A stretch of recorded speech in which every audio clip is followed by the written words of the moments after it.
The Sudbury Breastfeeding Challenge is returning this Sunday. A not-for-profit group run by community breastfeeding advocates is hosting the event at Fielding Park. CTV's Lyndsay Aelick reports. Building on the success of last year's event. It was the first one that had been done in over 5 years.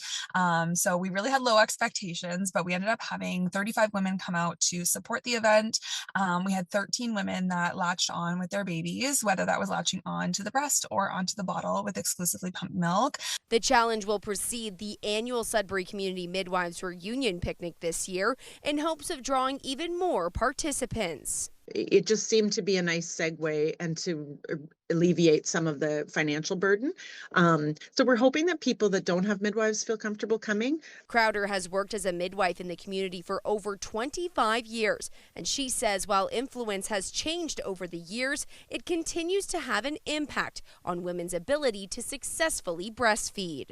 The generation that was having babies 25 years ago, their parents were from a very formula, so there was a lot of education to grandparents around like how to support and what's normal. Now we're seeing a lot of like online, how many ounces can you collect and how many pumps do you own and how many so I feel like some of that really feeds into the inadequacy feelings that a lot of new parents have. The OHIP-funded breastfeeding clinic that opened at the Midwife Clinic almost 2 years ago has made a huge impact. But Crowder says they only received 50% of the government funding needed, so they only operate 2 to 3 days a week. What we felt was important was for families to have support that was more convenient for them than, let's say, the health unit hours, and that they didn't have to pay for it,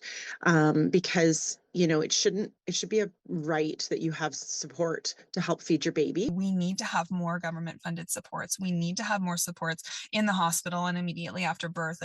We have to do better for our breastfeeding moms in our community. According to the 2022 Canadian Community Health Survey, 38% of parents exclusively breastfed for at least 6 months. Global targets aim to increase the rate of 6 months breastfeeding exclusively to at least 50% by 2025 and up to 70% by 2030. Lyndsay Aelick, CTV News, Lively.